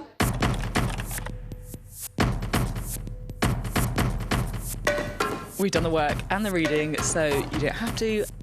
Being a Sky News presenter. Hello and welcome, Westminster, the heart of British politics. I'm so sorry about what happened to you. So what on earth is going on? It's not true. Can I tell you what I think? It's really unusual. Mornings with Rich and Frost. Let's crack on. Let's get started. Well, welcome back. We are looking at the newspapers with Kate Ferguson and Paul Johnson. Paul's story in the Times on the front page. Vegetarians, the headline tells us, are less likely to get cancer. Yeah, sadly, I'm not vegetarian, so this story worries me. I mean, the numbers here are quite big. It says vegetarians are 20% lower risk of pancreatic cancer, 28% lower risk of kidney cancer, 31% lower risk of multiple myeloma. So these are big differences. But, you know, the trouble is we get these cancer stories all the time, don't we? And it's so hard to know what to take from them all. One thing that really worried me is that I'm currently running an Oxford college, and we've got quite a lot of medics there. And the thing they keep telling me is the thing that you really shouldn't do is drink very much. But the college also does keep pouring wine down my neck. Yes. So I think I could be in a bit of trouble. I'm sure fine here. wine is very different. It's a hard life. And you gleefully said, "Oh, I used to be vegetarian." I'm not sure "used to be" probably cuts the mustard quite, but it is. Sometimes it is processed meat, isn't it, which causes this, and it has been, you know, listed right up there in terms of tobacco as an influence. Yeah, they do say processed meat. They do say that kind of cured meat is basically cured the meat. worst Yes, exactly. thing that you can have. Yeah. Yes, I was my first political statement. I was a vegetarian from the age of 9 to 14. Gosh. But I'm afraid I packed it all in by eating a sausage bagel, which I suppose is probably quite processed, isn't it? So not very good for interesting choice my to prospects. break the cycle. Let's go to The Guardian, shall we now? Which is the Met Police are to start scanning citizens' faces using automated facial recognition technology. It's a pilot that's been revealed when Sadiq Khan said 100 officers would use the roaming technology commonly deployed on smartphones for 6 months. Big Brother, a good thing, do you think? Who's spying on us more now, do you think? Well, I think there's several issues here. One is you need to be pretty confident it's going to get it right. And there have been stories recently of people who have been caught by these cameras who turn out not to have been the guilty parties. On the other hand, I mean, if we're really worried, as I think we are, about the level of shoplifting and some of the crimes that are going on, and the police are not dealing with those in the old-fashioned way, perhaps we do need to have them dealing with them in using the technology that's available. But if we do catch more people, we can't process them in the courts, and we've got no home for them in the prison. We can't get them through the stout. It's a self-defeating. Anyway. Yeah, exactly. Exactly. They'll be if they're done for shoplifting through facial recognition, it doesn't matter how many times they've shoplifted. There was one, I think, a guy had shoplifted in Greg something like 100 times the other day. He still walked free from court. Yeah. There's basically nothing, you know, unless it's one of the most serious crimes, you will not be going to prison nowadays. So is the genie out of the bottle because of these things? Because we give so much of our own data away that it is listening to us. The cookies have got us, effectively. Do you know what I mean? That actually this doesn't matter so much anymore because of what we are offering up. Yeah, we are. I mean, it's amazing, isn't it? We do offer up enormous amounts of data, and the amount of data held on us by big private companies and the tech companies are huge. And yet, actually, and I'm now going to get a little bit nerdy, in my old job, where we were analysing data all the time, getting data to do useful analysis out of government is bordering on impossible because of the amount of checks and balances and bureaucracy, and it would take person years of work to get a bit of data to actually kind of tell you something useful about, you know, whether the NHS is working or what's happening to people's work incentives. Or what have you. Whereas we kind of voluntarily or unintentionally give up vastly more data on ourselves than that to the tech companies every time we log into our phones or into the internet. Yes. Well, on a sort of related subject, this is a story in the Metro, I don't know if you've got it or try and get it up, that mums face abuse from their sons influenced by online content. Oh, right, yeah, well, God... I mean, this is not a very nice story here. According to therapist Icy, said boys as young as 10 are calling their mums derogatory names spurred on by online content. I guess this comes down a lot to what people are watching online and what they're picking up on their phone, their TikTok, their Twitter. We were talking earlier in the green room, actually, about how, like, it used to be that once upon a time people would get their, get their information from newspapers or TV programmes like this. Now they're just scrolling and getting all kinds of content. So it is a bit of a wild west out there, and I don't envy parents that have to navigate that with their kids. I also suspect that taking a teenager's mobile phone off them would be a very, very unpopular move at home. OK, interesting. Should we do the Bayeux Tapestry? I don't know if you'll be... Yes. Finger pressing to get a ticket for that. Millions to attend the unveiling of the Bayeux Tapestry at the British Museum. I certainly would like to see it, although I have seen it in situ, as it were. But anyway. Well, it's very exciting. It's a great bit of history. Of course, it always ends out the same way. The Normans win every time. But, but every time I kind of read or hear something about 1066, I went, well, hopefully someone else will win. But they never do. I know, but they gave us things like Windsor Castle, didn't they? Built, I think, in 1070, I seem to remember. But the point is, they did wonder if this was going to be stalled because of potholes, not just here in the UK, but in France as well, because this thing is so fragile. It's so fragile. And basically, that the French, they said we can have it for a bit, but they don't really want to bring it here. So I'm sure something might still crop up to prevent it to going on show at the British Museum. I am so excited about this. Me and my family are all going to get a ticket. We might even sign up for membership to the British Museum to make sure we see it. Kate Ferguson, Paul Johnson, absolute pleasure. Thank you both very much indeed. Well, sport is next. Action from the Europa and Conference Leagues with Celtic among the teams looking to make it into Friday's last 16 draw.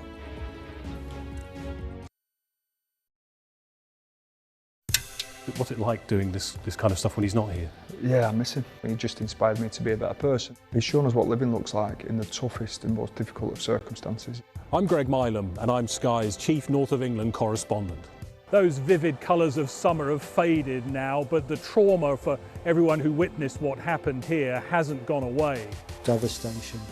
We lost 3 of them. Ruda Cabana's guilty pleas mean they won't have to relive what they saw in court, but everyone here tells you they'll carry it for the rest of their lives.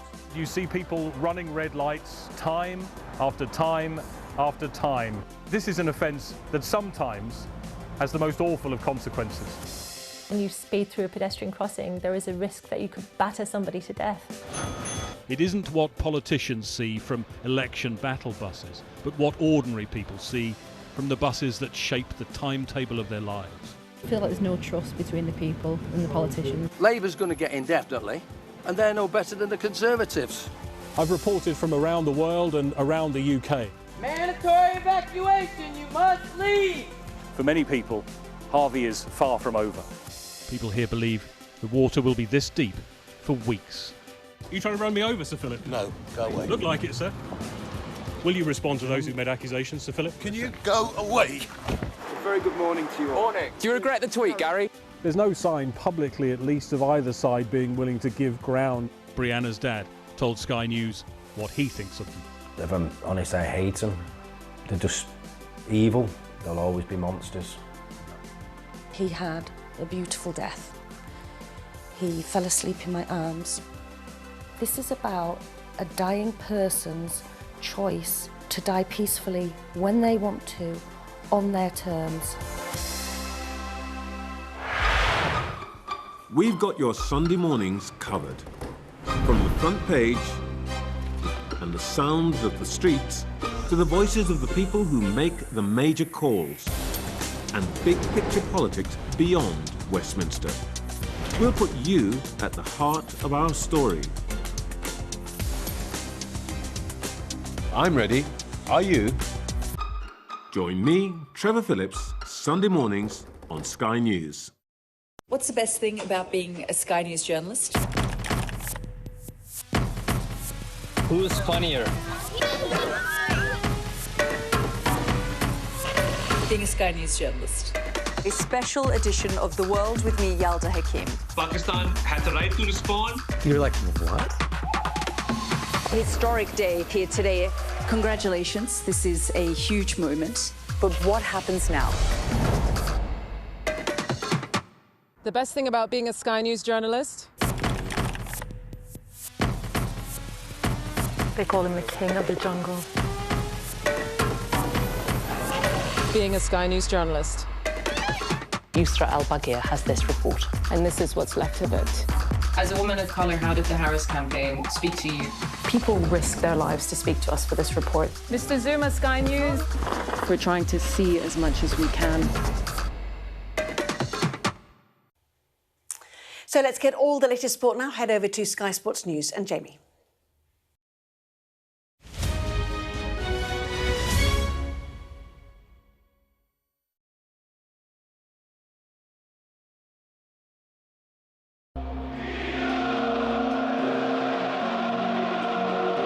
Love him, hate him, you can't ignore him. And now, after over 12 years, Roy Keane's Old Trafford career has come to a dramatic end. What I remember about that day is that Sir Alex Ferguson had his usual press conference at Carrington on the Friday morning. Nothing significant, no real business to talk about. Metatarsal bones are they're pretty fragile really. He's on the way back anyway, and I think probably 2 or 3 weeks for him. We're literally 5 minutes up the road away from the press conference and a statement is released. Roy Keane is leaving Man United, so we basically had a press conference, not mentioned it, waited till we all left the training ground and then that was it. It was a very amicable meeting with Roy and myself, and my best player in my time, but probably one of the best players ever in the history of the club. So close in the past, now Sir Alex Ferguson must begin the search for a replacement. He's a talismanic player for us, captain, won a lot with us, and unfortunately he left and we had to do it. That's the same in any football club. You always, keeping it fluid, keeping it sort of up to date and changing every time. So I think we were prepared for it, put it that way. United hadn't won the title since 2003. Chelsea were blowing everybody out of the water at that point. Roman Abramovich, Jose Mourinho coming as coach. They were buying all the best players, and United were going after players like Michael Ballack, Michael Essien, Arjen Robben, all these players that United lined up, and they went to Chelsea. They're now trying to replace Roy Keane, knowing that as soon as they identify a player, Chelsea might take him. Michael Carrick, when did he first enter the club's radar? That was a discussion that Alex would have with the scouts, with me, we'd have it with the owners. It's a fluid thing, that is the product, the team, so we always had it under review. We had tried numerous players in that position, and they hadn't worked out for whatever reason, but Michael was a proven player in the Premier League. At the time, United fans wanted somebody who was combative in midfield, who would control the midfield and break up play. And back then it was Owen Hargreaves. Owen Hargreaves had come back from the World Cup as probably the star of England's World Cup tournament, and the United fans wanted him. I had signed a 4-year contract when I first signed for Tottenham, and Daniel was coming into 2 years, so I was either sign a new contract or kind of move on really. That was where it was at. So coming to the end of that season was a little bit of what's going to happen, and there was a bit of interest, and you never really know at that stage. You get whispers and this and that. At the end of the season you have the Premier League meeting and all the clubs get together. I approached Daniel at that meeting to say, look, we'd like to buy Michael. He clearly at that point said he's not for sale, so it went from there really. I was at the World Cup, Germany. Hopefully the squad we've got and the players we've got, we could win it. It's going to be difficult. So it was kind of everything came at once. It was my first World Cup. I was away with my family. I kind of started going through, actually I might have to move on here. Over the time I got to know which players Alex definitely wanted and which players he would like to have possibly, but he wasn't that worried if we missed out on them. Michael was certainly in that category, one player that he definitely wanted, he felt would definitely improve the team, would be a stalwart for many years.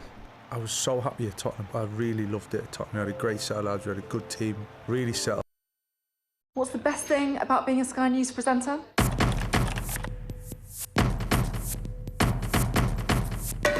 We've done the work and the reading, so you don't have to. Being a Sky News presenter. Hello and welcome, Westminster, the heart of British politics. I'm so sorry about what happened to you. So what on earth is going on? It's not true. Can I tell you what I think? It's really unusual. Mornings with Richard Frost. Let's crack on. Let's get started.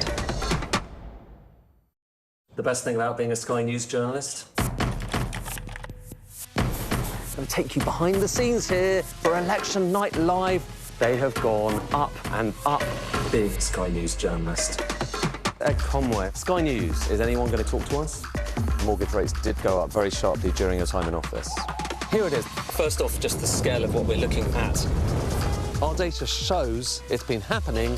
Question is, why it hasn't been stopped.